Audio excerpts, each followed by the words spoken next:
Good evening and welcome to another episode of On the Sofa. I'm Monja from our Edinburgh store here tonight, and joining me this evening is Kalyn to discuss Clan Hunter. Hi, I'm Kalyn, joining you from New York City. I myself am a graduate student in history at Fordham University with a focus in Scottish history, so I absolutely love being able to immerse myself in it, both at school and at work. Did you know that we have a whole section on our website dedicated to Scottish clans? If you're interested in finding out more about the history of your clan, then we certainly recommend taking a look. So there are over 500 clan and family associations registered around the world, and we really do love hearing bits of new history and hearing from our customers how they explore their heritage and trace their roots as well. We are by no means experts. We are just very keen to share the information, and we love digging into the often bloody and brutal stories, which you might know is my favourite part. And we also love highlighting the lesser known bits of Scottish clan history and the work of the clan societies around the world. So please don't hesitate to chip in if you've got anything that you want to add, or if we get anything wrong either. We are more than happy to be corrected if you know better than us. So this past month, we've been celebrating all things Clan Hunter. So join us as we delve into this clan's history and discover some of their most intriguing stories throughout history and learn about what the clan has been up to in recent years. We'll be learning about some of their famous battles, famous faces, old and new, and so much more. We always welcome your input, so if you're associated with Clan Hunter in any way and you have stories to share, don't hesitate to let us know in the comments. Absolutely. So let's start with how the clan originated. So Clan Hunter is seated in North Ayrshire, which is southwest of Glasgow. And the Hunters have actually been tied to this area since the beginning of the 12th century. So they go way back in Scottish history. And it is no surprise that this family were known to have been excellent hunters and field workers, which the name Hunter suggests. So they're previously of Norman descent. The lords of the family are said to have been invited to Scotland by King David I. And William the Hunter of 1116 is the first record of the name Hunter in the Ayrshire area. Says, like we said, a very old name. So William was an expert hunter who was appointed by the Royal Huntsman by King David I of Scotland. So from then on, members of the family were traditionally honoured with the title, and the surname Hunter was adopted as the official clan name. The current chief is Madame Pauline Hunter of Hunterston. Upon becoming the 30th chief, she devoted her life to the society. Her time is spent furthering the society's mission to help hunters around the world form a connection and support those making volunteer efforts for the clan. Madame Pauline is a steward of preservation and works tirelessly to protect Hunterston Castle and the surrounding lands. As chief, Madame Pauline created the Order of the Royal Huntsman, which honors members who have made significant contributions to the clan. You can spot Madame Pauline at various events, including Highland Games, Burn Suppers, Hogmanay, and other Scottish festivals around the world. And Anna actually recently had the honor of interviewing Madame Pauline, and you can watch that interview on our YouTube page. Very exciting and definitely worth checking out as well. So let's chat about one of Madame Pauline's major projects, which, as you mentioned, Kalyn, is Hunterston Castle. So the castle has been seat of the clan for over 900 years, which is very impressive. And the first construction of the castle was conducted in the 15th century.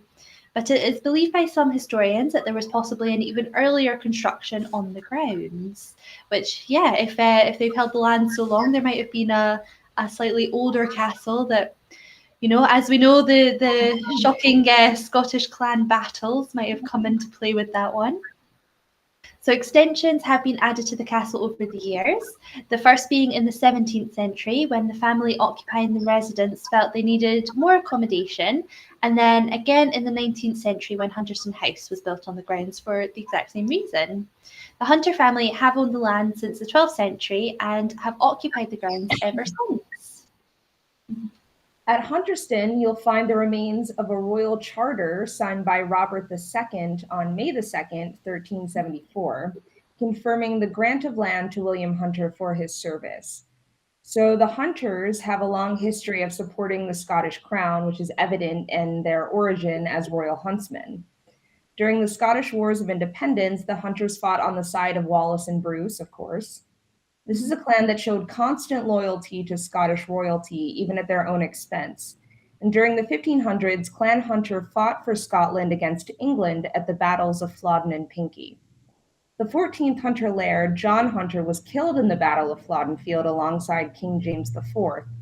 Both Flodden and Pinkie were significant battles in Scottish history, with Flodden being the largest battle fought between Scotland and England, and Pinkie being the last pitched battle prior to the Union of Crowns.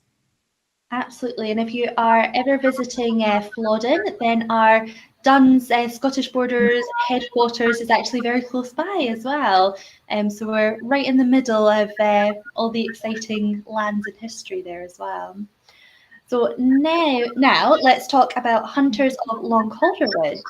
There were two notable 18th century hunters of Long Calderwood in South Lanarkshire, Dr. John Hunter, who was a distinguished scientist and surgeon, and his brother William Hunter, who's a prominent physician. And you're going to have to help me, Kalyn. I don't know why I always get stuck on a word here. So Anatomist. Anatomist. Thank you so much. So the legacy of the latter inspired the founding of the Hunterian Museum and Art Gallery, which is the oldest public museum in Scotland. It's very impressive. And that opened in 1807. So William was also actually the physician to Queen Charlotte, which is an amazing claim to fame as well. Very impressive clan members. Something I always look forward to when researching for our Clan of the Month is getting to really inspect each crest. The Hunter crest features a greyhound wearing a crown. And the greyhound is a hunting dog, which of course symbolizes the origin of the Hunter name. And the motto translates to, "I will complete the course." So the crest badge is worn by the clan members to indicate their allegiance to the chief. However, the heraldic property contained within it, which in this case is the hound and the motto, actually belong to the clan chief. So related to this is the pinsel, which is the chief's personal pennant deployed on the field of battle. This is a small triangular flag granted by the Lord Lion to signify a person who has been delegated authority. You can see it in the photo there. The clan crest is depicted on the pencil, along with the clan motto and the title of the laird. The background is generally composed of the main color of the chief's arms, in Clan Hunter's case, gold, and this indicates a royal appointment as the king's huntsman. The motto, Cursum Perficio, and the pencil also depict a stem of sea pink, also known as thrift, or Armeria maritima and Bees ruby, the clan's designated plant badge. The British threepence coin, which was issued from 1937 to 1952, included an image of this plant on its reverse side. It's all very interesting. Yeah, I never seen the pencil before, so it's all very, very interesting to learn about as well. So each clan, as you may know, have tartans, and there are many different variations that clans can have. So the most common of which are the ancient, modern, weathered, the hunting, and the dress. So Clan Hunter have two variations, and those are the Hunter Ancient and the Modern, which my friends put on screen for us there. So these tartans are also shared with the Russell, Mitchell, and the Galbraith families as well. So they're all got these beautiful green and blue tartans there. Right, so just what does modern or ancient mean in tartan terms? Well, before 1860, fabrics were colored using animal and vegetable dyes. This produced the softer colors typical of the ancient tartans, like mossy greens, sky blues, a more orangey red, and some would say showing off the pattern to much greater effect, as the contrasts are much brighter than the modern tartans. The pattern or set remains the same across all variations of a single tartan, and only the shades or tones vary. Post 1860, chemical dyes replaced the natural animal and vegetable dyes, and the modern tartans were born with their stronger and bolder colors. The soft greens and blues become bottle green and navy blue, and reds become scarlet. Absolutely. And from a lot of our customers coming into the shop, most people tend to prefer one or the other, the ancient or the modern, depending which sort of colours are your favourite as well. So the Hunter of Hunterston, tartan was designed in 1983 by Captain T. Stuart Davidson, who was the founder of the Scottish Tartan Society. So the design, or the set as it is known, was named Hunter of Hunterston to distinguish it from the other Hunter tartans. And it does look quite different, but it's still got some of those nice colours going through as well. So the design for the tartan was carefully chosen to incorporate a green hunting base with blue representing the proximity of Hunterston to the sea. The narrow gold stripes are there to signify the chief's appointment as Royal Huntsman, and red is taken from the lanyards of the hunting horns in the chief's coat of arms. The white thread is for purity, and that refers to Andrew Hunter, who was moderator of the General Assembly in Edinburgh, and Abbot Hunter, who was Abbot of Melrose Abbey as well. The Hunter of Hunterston tartan is available only directly from the Clan Hunter Society, but if you'd like us to make anything in the tartan for you, please do get in touch and we can speak to you and the society to arrange this. Absolutely. So we always love to know a bit more of some of the famous clan members as well. We've got some interesting ones this month. So one I am quite excited about is a Scottish footballer who currently plays as a defender for the Hibernian Scottish Women's Premier League. Even though she's only 27, she has had an absolutely amazing career so far. So when she was only 9 years old, she was signed with Hibernian Youth. And since then, she has capped for the Scotland under 15, under 17, under 19, and also the women's teams as well. So incredibly impressive. And in 2017, just to round it all off, she scored the winning goal against Glasgow City in the Scottish Cup final. So that was, very impressive. That was Shawn Hunter. The most intriguing hunter I learned about is Robert Hunter. He's most famous as the lyricist for the Grateful Dead. So he was an American musician, but he's definitely got some really cool Scottish connections. What I thought was so interesting about him is that his real name was actually Robert Burns. Mm. And according to the historian Charles Perry, Robert Hunter was actually a great-great-grandson of the Robert Burns. So it's no wonder that he became a writer of songs. Absolutely. There are only a few routes you could go down with a name and a history like that. So yeah, absolutely. It's a fun bit of history there as well behind someone I'm sure a lot of people will know and recognize. So we also have some amazing and really lovely stories and photographs from some members of Clan Hunter. Thank you all for sending in some of these beautiful stories from all over the world. So I think Kalyn's going to tell us about our first member of Clan Hunter, who is Melanie Stoppick. So Melanie is one of the most creative clan members we have ever seen. She hand-stitched a kilt for her son using the Hunter of Hunterston tartan, which is incredible. I can't imagine hand-stitching a kilt. So this is what she writes. We visited Scotland in September 2014 and went on a tour of Hunterston Castle. We live in Sydney, Australia, she says. My middle son, Ernie, was quite taken by many things Scottish, and I asked if he'd like a kilt, and he was very interested. So in March 2015, I ordered meters of the Hunter of Hunterston tartan, and it did sit in my cupboard for a couple of years before I got around to actually making it into a kilt. It was June 2017 when I actually started making it. My teaching was via the supposed kilt making Bible, The Art of Kilt Making by Barb Tewksbury and Elsie Stumeyer. I did make a draft first out of an old flannelette sheet, so I would have some idea of what I was doing before possibly stuffing up $450 worth of parts. I finished this kilt for my 12-year-old son. Probably time now to take out the hidden pleat and make it a bit bigger since he's about twice as big now. That is amazing, and that's so cute. It is. He looks absolutely amazing, and it's so impressive. Kilt making is very difficult, and it looks so good. So well done. So our next clan member is David Hunter. And David is another member of the clan who's deeply proud of his hunter heritage. And he sent us some absolutely gorgeous photos of him and the whole family donning the Hunter ancient tartan. And this is just at various events over the years. And don't they all look absolutely amazing? The whole family there at a wedding, just in all the generations in their gorgeous kilts. So David has told us that actually many of the family have now moved all over the world, but they do take their hunter pride with them, which is very good to hear. And he said about this photo in particular, there are a couple of young Hunter cousins, Hunter Hoo and Liam Hunter as well, having fun at their Uncle Gideon and Aunt Lizzie's wedding.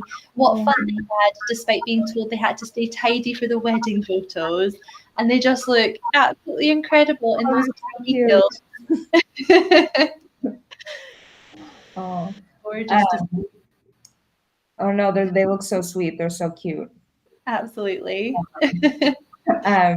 So then we have a story from Maurice Hunter, who recently climbed to the summit of Ben Nevis, and if that wasn't achievement enough, he did it wearing his Hunter ancient kilt, which is a major clan pride. I can't really think of any other things than to climb up a huge mountain in a kilt. Absolutely.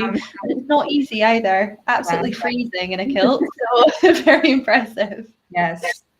Well, these are just a few of our favorite stories, but you can discover more Clan Hunter stories in our blog post going live tomorrow called Clan Hunter Tales from Around the World. Definitely worth checking out. Some exciting stories in there. So now we do have a couple of questions. So first of all, we have got one from Emily, who has asked, how do I get involved with the clan? So this is a really good question, especially if you've just discovered your hunter heritage. So the best way to get involved with the Clan Hunter Society is actually to connect with your national branch. And all the details for the national branches can be found on the website, which is clanhunterscotland.com. And Macarena, I'll just post a link below if you're looking to delve into that. It'll be nice and easy link for you. So you can also book a visit to Hunterston Castle, and as a member, you'll be invited to attend gatherings which are held there every 3 years. Definitely worth going. Even from the photos, the castle looks absolutely amazing. Amazing. Yeah, definitely. And the clan participates in Highland Games and Scottish festivals, which are held worldwide. So you might actually be able to meet members at games near you and form connections with local hunters as well, which is lovely. Maybe even Madame Pauline. Exactly. You never know which event she might be attending. So definitely worth looking out for. So then Kyle asks, what is the best fact you've discovered about the clan this month? Well, I love discovering the story of the Hunterston brooch. It was discovered in the ground by 2 estate workers digging drains on Hunterston Estate in the autumn of 1826. It's famous because of its beauty, size, and how well preserved it is. It's made of silver, partially gilded and studded with amber, and a beautiful replica can be found at the castle today. The original brooch is prominently displayed at the National Museum of Antiquities in Edinburgh as one of the most important national treasures. The brooch is in almost perfect condition with only the point of the pin, some of the amber studs, and all of their gold caps missing. But the style and workmanship date to about 700 AD. There's an image of it there. No one will ever know how long the brooch was laid in concealment below Hunterston Estate, Some bones were actually found nearby, creating speculation that the owner may have become a victim after the Battle of Largs in 1263.